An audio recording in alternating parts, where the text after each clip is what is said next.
Diplomatie en péril, Niamey et Cotonou, le pipeline de la réconciliation peut-il éviter la crise? Nous nous interrogeons.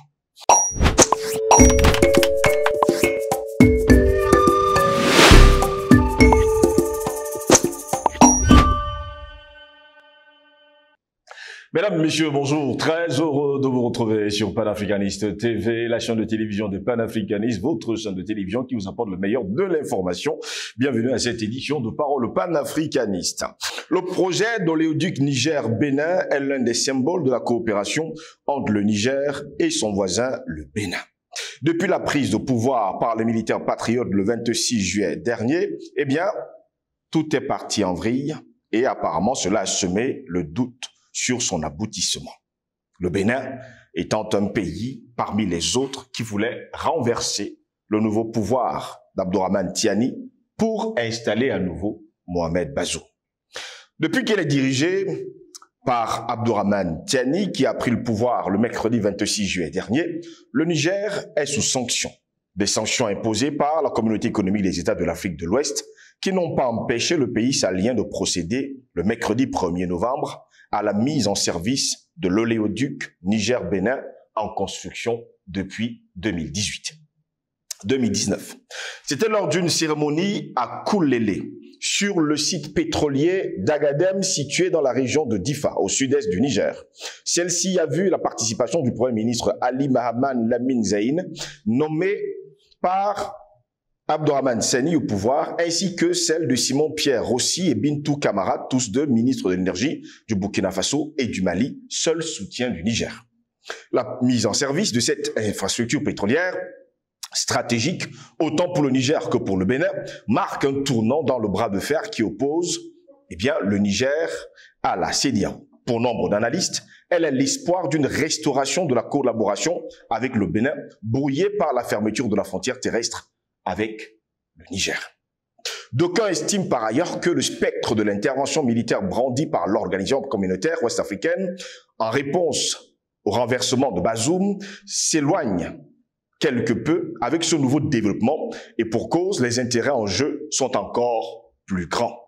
Côté béninois, ce sont quelques 490 millions de dollars de recettes fiscales qui sont attendus de ce projet sur 20 ans. Ceci sans compter les retombées techniques en termes de transfert de compétences et de formation des cadres dans le secteur. Du côté nigérien, on s'attend à ce que l'oléoduc construit sur environ 2000 km soutienne de manière substantielle la croissance économique qui pourrait atteindre les 12% portée par une augmentation des recettes fiscales de 45%. Les ressources issues de l'exploitation seront destinées exclusivement à assurer la souveraineté et le développement de notre pays sur la base d'un partage équitable aux populations, a déclaré Ali Mahaman Lamine Zeyn lors de la cérémonie de mise en service. Les ressources issues de l'exploitation seront destinées, je reprécise, exclusivement à assurer la souveraineté et le développement de notre pays, avait-il ajouté. Rappelant que la construction du pipeline Niger-Bénin destiné à l'exploitation des ressources pétrolières d'Agadem a coûté aux deux pays un investissement d'environ 4,5 milliards de dollars. L'installation devrait permettre au pays d'exploiter sa production d'or noir qui devrait atteindre à terme à 110 000 barils par jour contre 20 000 barils par jour actuellement. Donc, de bonnes nouvelles en perspective. Voilà pourquoi nous nous interrogeons, mesdames, messieurs, diplomatie en péril, Niamey et Cotonou, le pipeline de la réconciliation peut-il éviter la crise? Pour répondre à nos questions, nous sommes avec Patient Parfendum, c'est un homme politique de l'UPC, l'Union des populations du Cameroun, créé le 10 avril 1948, ici même à Douala, au restaurant Le Sierra. Tout le monde s'en souviendra, où 12 jeunes hommes, appelés les 12 disciples, ont pu le faire. Patient Parfendum, bonjour, bienvenue à vous. Bonjour Steve Jocelyn-Gos. Bonjour à nos techniciens, bonjour à toute la grande galaxie panafricaine, bonjour à nos millions d'internautes. C'est toujours un plaisir de répondre présent à vos invitations et j'y suis de nouveau. Et merci pour cette invitation. Très heureux de vous avoir, Patient Parfendum, et de vous poser la question. Eh bien, on a célébré il y a quelques jours, c'était le 1er novembre dernier, la mise en service de l'oléoduc Niger-Bénin qui était en construction depuis 2019. Peut-on imaginer que c'est l'oléoduc de la réconciliation entre le Bénin et le Niger? Dans un monde où on aurait eu des gens qui ont l'intérêt de leur population chevillée au corps, dans un monde où ce qui devait prévaloir, c'était le sens de l'intérêt commun, la responsabilité de nos dirigeants devait aboutir à une ambition qui devait, à mon sens, en réalité, contribuer de manière quasi automatique au renforcement des liens séculaires, mais surtout au renforcement des liens entre les peuples. D'autant plus que nous sommes issus d'une balkanisation de nos États, de nos peuples, de nos populations, sans qu'on ait demandé notre avis. L'Afrique veut-elle décoller? Si l'Afrique veut décoller, quelle est la voie que l'Afrique doit prendre? C'est une voie de solidarité, une voie qui biffe complètement toutes les contraintes imposées par le legs colonial, mais surtout des ambitions qui ont pour objectif de tout faire pour élever le niveau du standard de vie des populations. Or, justement, nous parlons de l'une de nos ressources naturelles que l'Afrique a, mais dont l'Afrique n'a jamais pu bénéficier. Vous vous souvenez, jusqu'à un passé récent, il y a cela quelques décennies, quand on parlait de pétrole, on vous parlait de la malédiction de l'or noir, quand ça concernait l'Afrique. Ailleurs, le pétrole a été gage de prospérité, de développement, de modernité. En Afrique, le pétrole a été le vecteur par lequel les guerres, la misère et la pauvreté ont fait leur lit sur notre continent. Heureusement ou malheureusement, c'est un projet qui est intérieur à la création de l'Alliance des États du Sahel. Mais ce qu'on a constaté pour l'inauguration de cet oléoduc, on a constaté quand même que le Niger était accompagné de ces deux pays frères dans l'aventure de l'Alliance des pays du Sahel. On peut regretter que ce projet ait abouti un peu plus tôt avant la création de cette alliance. Peut-être que si ce projet-là avait vu le jour, maintenant que cette alliance se voit renforçant en crédibilité et en démarche de nature à mieux redonner enfin du rêve aux Africains, même les clauses, même les accords de l'exploitation de ce pétrole, de son transfert à travers cet oléoduc et de sa vente auraient eu, je l'estime, j'en suis convaincu, des marges bénéficiaires assez importantes à reverser et au Niger, donc à l'Alliance des États du Sahel, mais aussi au Bénin, qui, tout le monde le sait, c'est un secret de polichinelle, a fait partie, n'est-ce pas, de ce bataillon de fous qui a failli s'aimer le chaos au Niger.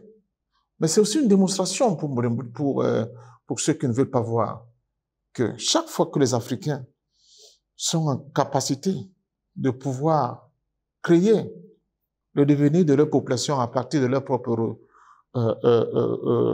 réflexion, donc j'ai dit dans des réflexions endogènes, ils se rendent toujours compte qu'ils ont beaucoup plus de choses en commun que des choses qui les divisent. C'est un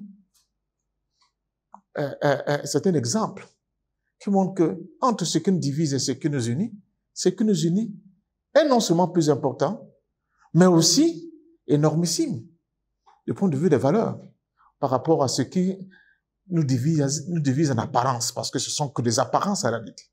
C'est subjectif tout ça. Mais malheureusement, nous sommes coincés au niveau de ces aspects subjectifs. Nous avons oublié que sur le plan objectif, nous sommes un seul et même peuple. Donc, je pense que cela devait nous donner à réfléchir.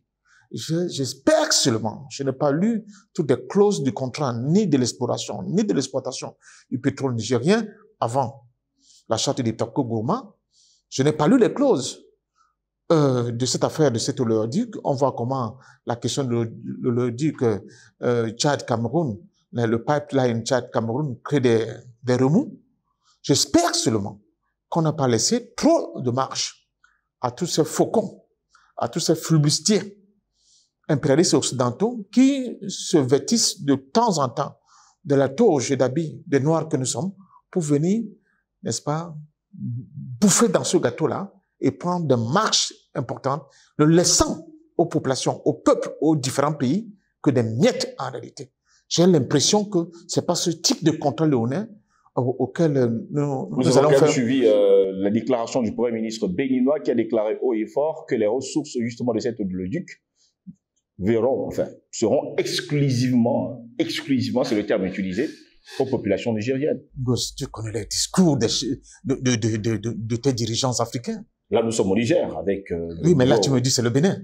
Non, le Niger. Ah, le Niger. J'espère. Je dis bien j'espère. J'espère. De toute façon, je ne donnerai le bon Dieu à personne sans confession. Non, non, non. À personne.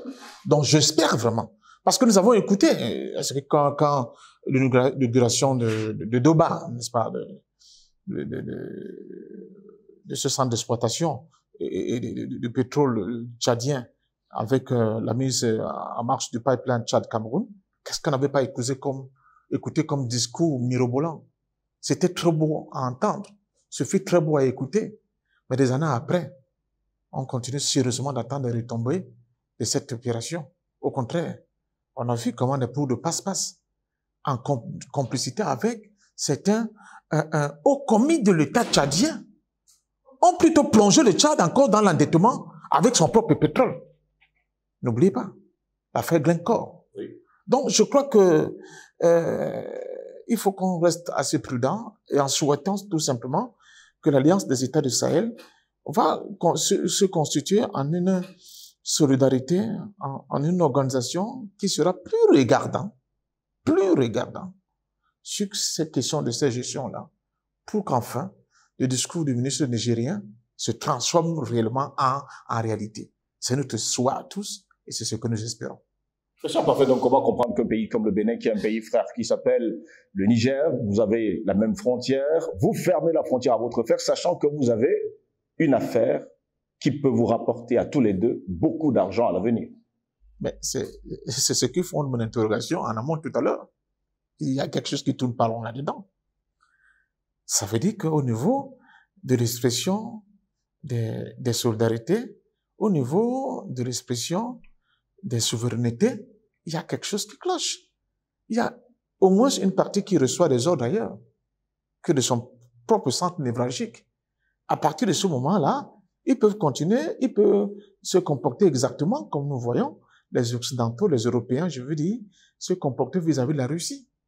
C'est-à-dire, vous avez une continuité, un continuum territorial entre la Russie et l'Europe occidentale. La Russie a décidé, bon, peut-être par magnanimité, mais aussi par réalisme politique, de céder ces énormes, n'est-ce pas, réserves de production fossiles à ses frères occidentaux, principalement le pétrole et le gaz, pratiquement un franc symbolique. Mais l'Occident, pour des questions d'ordre idéologique et civilisationnel, les LGBT+, ils sont pour beaucoup, leur lobby. Ils ont accepté de répondre aux injonctions des États-Unis qui sont à des milliers de kilomètres de l'Europe, en acceptant de se faire harakiri et en refusant de s'approvisionner en pétrole et gaz russe, en sabotant même des gazoducs russes. Et même, pour la simple raison que idéologiquement ils étaient différents et que pour cela, il fallait plomber même, il fallait prendre des décisions qui risquent à terme, pas qui risquent, qui d'ailleurs les conséquences sont déjà visibles, de plomber même le développement de sa propre économie. Donc, il y a des absurdités que aucune logique ne peut expliquer. Et là, nous venons encore d'assister en Afrique à l'une de ces absurdités. C'est le Bénin qui a le plus à gagner d'un rapprochement avec le Niger. Mais le Bénin a été à la tête de cette escouade de félons pour détruire le Niger. Peut-être que dans l'opération, il y avait un double poker gagnant pour eux, qui devenait un poker menteur.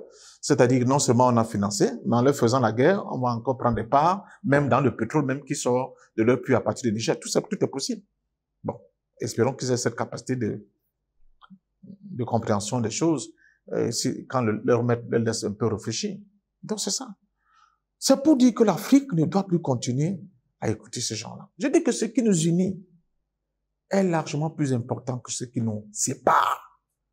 Et là, il peut y avoir des milliers de projets intégrateurs comme cela. Le seul hic, c'est qu'une fois de plus, je ne vois pas des transformations qui accompagnent ce projet. Je dis que je n'ai pas lu l'ensemble du projet. Je peux faire une erreur. Est-ce qu'il y a des raffineries qui sont prévues? C'est prévu. Est-ce qu'il y a des transformations? Transfert de compétences, transformation sur place, oui, emploi. Parce que il y a des pays, par exemple, mon pays, le Cameroun, on n'a plus de routes goudronnées. Pourtant, on produit le pétrole. Or, le goudron, c'est l'un des dérivés du pétrole. On nous a mis une raffinerie de pétrole, d'ailleurs, qui a explosé. On ne sait pas très bien qui, comme on dit au quartier, ne venez pas prendre dans ma bouche, mais qui raffinait un pétrole que nous ne produisons pas. Comment on peut expliquer qu'un pays, des villes comme Douala, Yaoundé, n'ont pas de route? On est revenu à la solution du Moyen-Âge, c'est-à-dire les pavés. Oui, je sais que les grands guerres vont venir m'expliquer qu'il y a des zones marécageuses, ce n'est pas de ça qu'il s'agit. Même là, il n'y a pas de marécage, mais là, c'est le pavé. Parce qu'il n'y a pas de route. On ne peut pas faire le goudron correctement, alors qu'on produit du pétrole. J'espère qu'ils ne vont pas tomber dans ce piège. Mais surtout, du point de vue de la formation, quand on parle de la formation, il faut créer des écoles techniques pour l'entretien des pipes, pour la construire des pipes. Il faut des chaudronniers. A-t-on pensé à tout ça en amont? Dans le cadre, il faut toujours s'inspirer de l'expérience des autres, même de tes propres frères. La construction du pipeline camerounais, on allait chercher des chaudronniers philippins. Parce que, soi-disant, ni les Camerounais, ni les Tchadiens n'étaient qualifiés, ni les Centrafricains, ni les Congolais, qualifiés pour construire ce pipe. J'espère que c'est pas la même expérience que le Niger et le Bénin vont subir aussi. Et il n'y a pas que ça. Il n'y a pas que ça, Steve Jusselengos. Il y a des milliers et des milliers de petits métiers connexes dans la construction de ce pipeline, dans son entretien.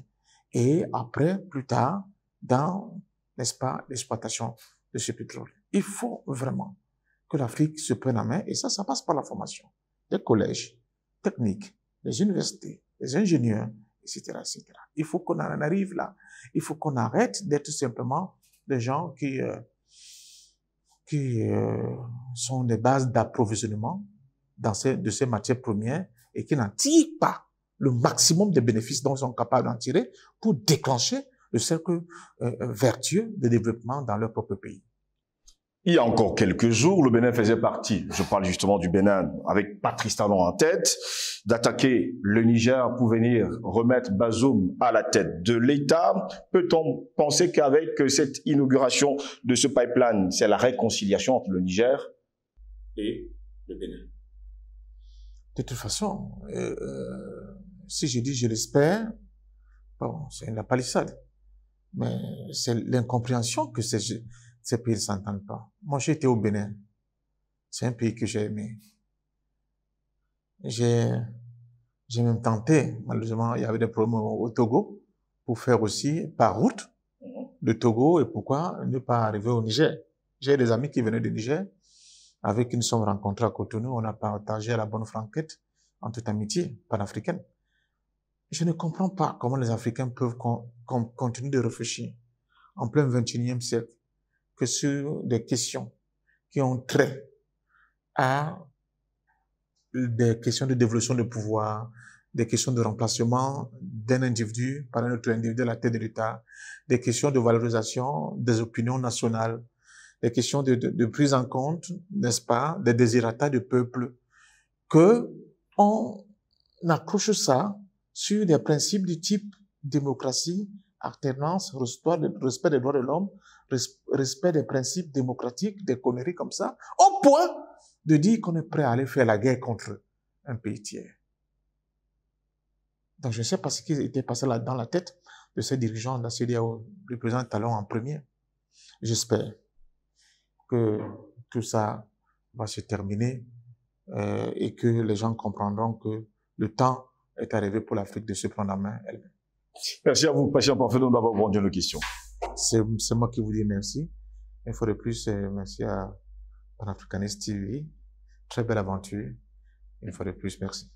Merci à vous également, mesdames, messieurs, de nous avoir suivis. Au plaisir de vous retrouver très prochainement. Restez sur nos plateformes numériques, YouTube, Facebook, Instagram. Bonne journée à toutes et à tous.